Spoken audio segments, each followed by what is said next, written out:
What's up, family? So we're gonna have a conversation. I'm always open to the possibility of being wrong, so always comment down below you guys' perspective, insights, and thoughts. We just having a conversation at the table, just like your regular people at home. You feel me?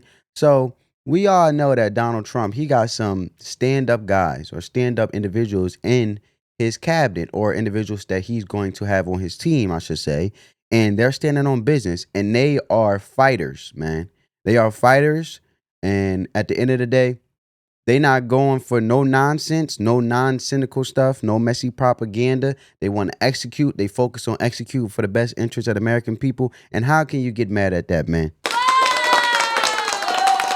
But anyway, let's get straight to it. We got JD Vance. He's calling out the media in regards of holding them accountable since they've been coming at Pete Hegseth. So with no further ado, check this out, family. Pete Hegseth is going to get his appearing before the Senate Armed Services Committee, not a sham hearing before the American media. We believe that Pete Hegseth is the right guy to lead the Department of Defense. That's why President Trump nominated him. We're not abandoning this nomination. We're not going to make it easy for people to allow the our Secretary of Defense is Donald J. Trump, who just won an election by a very significant consent of the United States Senate.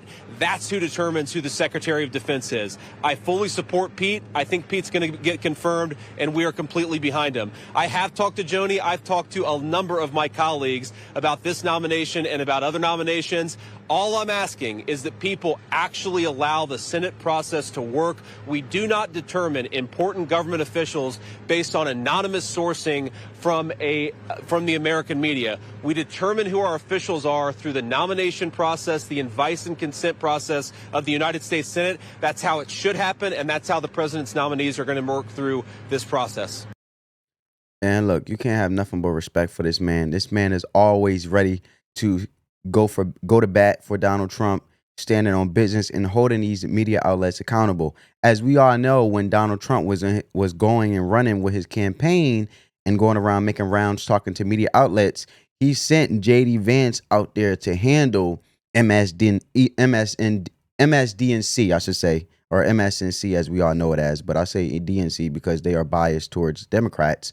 But you get what I'm saying. To outlets that are biased towards Democrats, that obviously support the Democrats, he sent JD Vance out there to handle them, and he articulates himself very well. He's very efficient, and he gets his thoughts off, and at the end of the day, substantiate his points with facts. And he's basically, the key word in this whole thing, or the key statement, I should say, he said was, we do not determine important government officials based on anonymous sourcing from the American media, meaning we're not going to entertain messy propaganda and all this nonsense of opinionated stuff because the media wants you to look at things a certain way. We're going to go through the process out of respect for the process that was ordained for the best interest of the American people. Standing on business, that's why you have to operate America and the whole country of the United States like a business to get things done, because business yields results. Women lie, men lie, numbers don't, right? So at the end of the day, the media in this case is the men or woman that's lying. The result speaks for itself in regards of how impactful it's hurting the American people. So we need to stay focused, we need to stay on business, and we need to focus on the process. I'm not mad at it. I respect it, man. However, as we scroll up, we had Pete Hegseth. Hold up. Actually, next video. We had JD Vance actually say, sorry. And we had Donald Trump say something. JD Vance said, led by President Trump, we're fighting for Pete Hegseth, and we're doing so because Pete Hegseth will fight for our troops. For too long, the Pentagon has been led by people who lose wars, and Pete Hegseth is a man who fought in those wars. We got his back. And Donald Trump has something to say on his media outlet or his media platform, Truth. He said, Pete Hegseth is doing very well. His support is strong and deep, much more so than the fake news would have you believe. He was a great student, Princeton/Harvard educated, with a military state of mind. He will be a fantastic high-energy Secretary of Defense, one who leads with charisma and skill. Pete is a winner, and there is nothing that can be done to change that, man. I'm not mad at that. I respect it, man. And then we had Pete Hegseth say, thank you, Mr. President. Like you, we will never back down. And that's the whole thing, man. We have fighters and we have the people. We have to we have to emulate, or I should say, encapsulate our strength, or I should say, hone in on our strength as being the best country and the strongest country and the fearless country, such as the United States of America. And it's nothing like that. It's nothing more than like that when you have courageous leaders that are having the best interest of the American people, I want to say. However, Mark Halpern is an insider in Washington. He gives scoop in Washington on a daily basis, and he's a very accurate guy. And he had 5 kinds of Republican senators.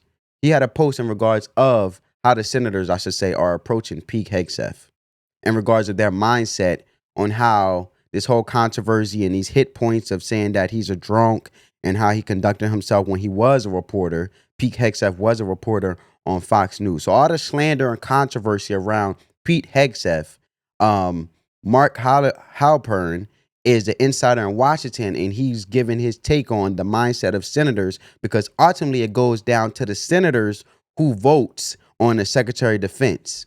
You know what I'm saying? So the Senate decides who wants Pete Hegseth.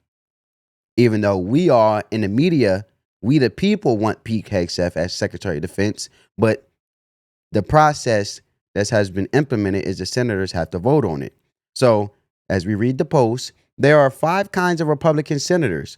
1, those who are unalterably opposed to voting for Pete Hegseth for Secretary of Defense.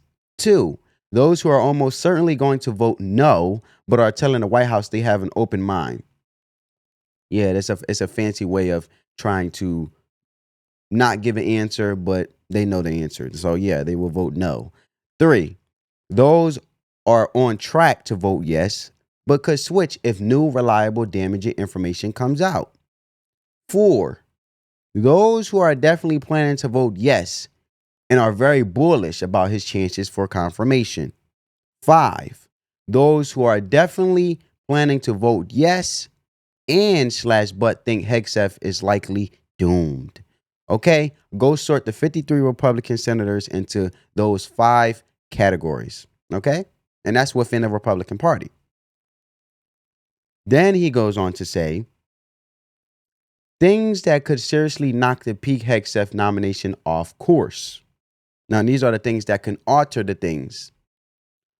A Republican senator coming out against him publicly. B, new revelations that suggest a possible pattern of conduct. C, a previous known but anonymous accuser does an on-camera interview with a news organization. And D, Donald Trump gets tired of the controversy and or feels more intensely that he was not told the truth. So, like I said, the Senate decides who wants Pete Hegseth. But trust me, these individuals in Congress are being very careful on how they play their cards due to midterm elections. And those who are not aware of midterm elections, obviously we know that senators have a 6-year term. And when they get up to their 6th term, when it comes to midterm elections, those individuals who may just be wrapping up their 6th term seek to be reelected, or they get moved out of their seat and not get elected again. So this post here, it just shows you how senators, and it comes down to senators' discussions amongst themselves. That's 1. 2, Trump transition team involving Pete Hegseth, the conversation that they're having. And 3, and my take on it is media hit points towards Hegseth. That's what it comes down to. So it goes down to all this information that's flying around, which is ultimately going to come down to a senator talking amongst themselves, senators, Trump team talking with Pete Hegseth on how they're interacting and what their mindset is, as we can see that they're standing wholeheartedly defending Pete Hegseth and showing and elaborating how he is the perfect fit as Secretary of Defense. And media outlets are basically trying to get you to look at things a certain way through their perspective and trying to cure up the pot, spatting out or espousing messy propaganda, which they have been doing for years, and being biased towards the Democrats. So they're trying to rig this thing. So they want you to look at Pete Hegseth a certain way so he doesn't get nominated amongst the senators. And people also get furious along with how the senators are looking, because then the senators can Think about it like this, right? The senators talking amongst themselves. They feel like Pete Hegseth. They might say they are open-minded, but they're really going to vote no. But then senators can also bank on the public outrage of the public opinion, of popular opinion of the American people. If the media is stirring things up and making the American people feel outraged that Donald Trump should not pick Pete Hegseth as Secretary of Defense, because the media has got the American people in the minds of the American people looking at things a certain way, pushing out the agenda or the regime of the opinion in which they want the American people to see Pete in the light that they want to see him in, by rigging this thing. Because Democrats and Democratic senators are not going to go out easy with this thing. So, of course, they're going to use the media to put people in Trump's picks in certain lights that they do not want in those seats, right? So the first person that they're going to come towards and come at is Pete Hegseth, because it's more meat on the bone. They can go towards Tulsi Gabbard, and they can go towards what? R.F. Kennedy Jr. next. If they don't want you and you're not a part of the establishment of the Democrats, they're not going to let you go out easy. They're going to keep trying to combat you. And just to prove my point, Pete Hegseth, all this outlandish hit points and all these outlandish accusations, they're anonymous people that are talking about it. So that's why JD Vance said, we're not going to entertain the media with their anonymous nonsense, right? Taking away from the process of senators voting and picking Pete Hegseth, just to derail things and get things off track as a beautiful distraction, the media, right? Which they're going to be known for if they're going off of lies, and then their lies aren't tending to work no more because people aren't tuning into legacy media no more like that. We are the media, people. We are the media. So, however, to add more context, I want to show you guys something. We have Trump's White House press secretary giving her take on Pete Hegseth. Check this out. Contrary to what many in the media are reporting, there has never been a wavering in the optimism and the confidence from President Trump in Pete Hegseth. He is brilliant. He is intelligent. He is a war fighter, a decorated combat veteran who honorably served this great country. And when you hear him speak on Capitol Hill, you hear how passionate he is to stand up for the war fighters, the men and women who are honorably serving this country in uniform. The Pentagon is clearly failing the American people. Look at the conflicts we are embroiled in abroad. They just failed their 7th audit in a row. The American people elected President Trump to nominate outsiders who are not entrenched in Washington politics to shake up the swamp. That's exactly what Pete Hegseth is going to do. That's why the swamp is after him. President Trump stands by him 100%. Contrary to what... So, family, you guys get what she said, and if you guys didn't, I want to replay it again. Elected President Trump to nominate outsiders who are not entrenched... Nominate outsiders who are not a part of the establishment, like I said, right? In Washington politics to shake up the swamp. To shake up the swamp, because obviously we know Trump's ultimate goal is to drain the swamp, have more lean, efficient government, audit the government more officially so we know that we, the people, know where our tax dollars are going. And at the end of the day, making sure that we're taking care of the American people. And if you don't believe me, I'll preface that there, because she articulated herself very well, and I totally agree with what she's saying, and she's right on point. But to preface that well of taking care of the American people, JD Vance also has something else to say in regards of FEMA. Now, we all know, and quote me if I'm wrong, that Kamala Harris is giving $750 or whatever to victims when it came to the hurricane and so forth. Well, FEMA, as we all know, that FEMA is supposed to be on the ground, taking care of the people.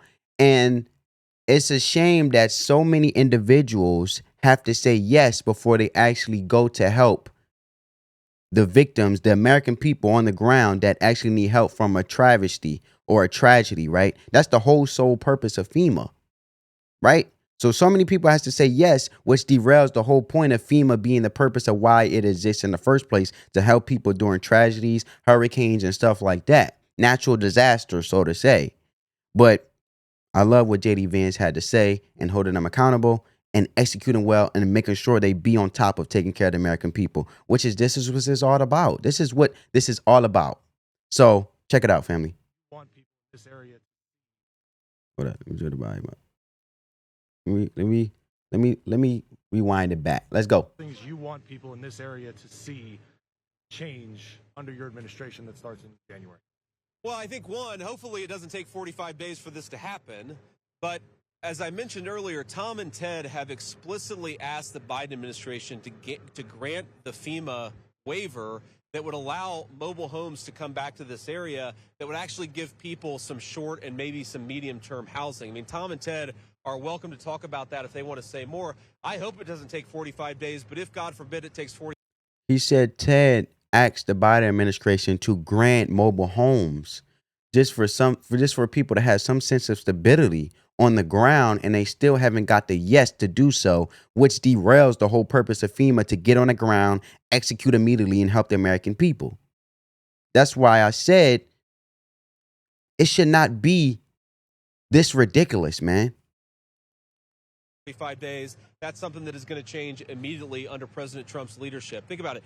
The argument here is that you can't allow people to put mobile homes in a floodplain in an area that has the risk of flood damage. Well, that's pretty much this entire area, an area of the state of Massachusetts. If you don't grant a waiver, you're effectively telling people they've got to move hundreds of miles away and do it 2 weeks before Christmas. It's ridiculous. It's atrocious. And we need a government that responds quickly to the needs of its citizens. Exactly. So much of the frustration at FEMA, at everybody else, it's not malice. I don't believe that the officials of the Biden administration are intentionally doing bad things, but it's bureaucratic red tape, it's slowness, it's a bureaucracy that is moving at the speed of a glacier when what you need is people to respond to the concerns of the people of Western North Carolina.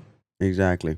And at the end of the day, the Biden administration, it's not that they're moving slow, because obviously we know if they can get $1 billion to Africa and Angola, just what if they're like a thief in the night and just automatically send out $1 billion to those people outside of the country that have nothing to do with dealing with the people, the American people, and you give them $700 and think you did a great job. That speaks a lot about the administration within itself, right? Total disaster. It's ridiculous. And they should be ashamed of themselves, in my opinion. That's my take on it. And at the end of the day, if Sleepy Joe was sleeping all the way in Africa, Angola, at the meeting where they were basically trying to congratulate the Biden administration for giving $1 billion and so forth, just adding to the $1 trillion debt. That is crazy to me. That's all I have to say, family. Comment down below you guys' perspective, insights, and thoughts. Those are my thoughts on everything. I hope you guys enjoyed the video and got some type of value. And at the end of the day, spread that peace, love, and positivity. Give this video a big thumbs up. On that note, family, I'm out. Peace.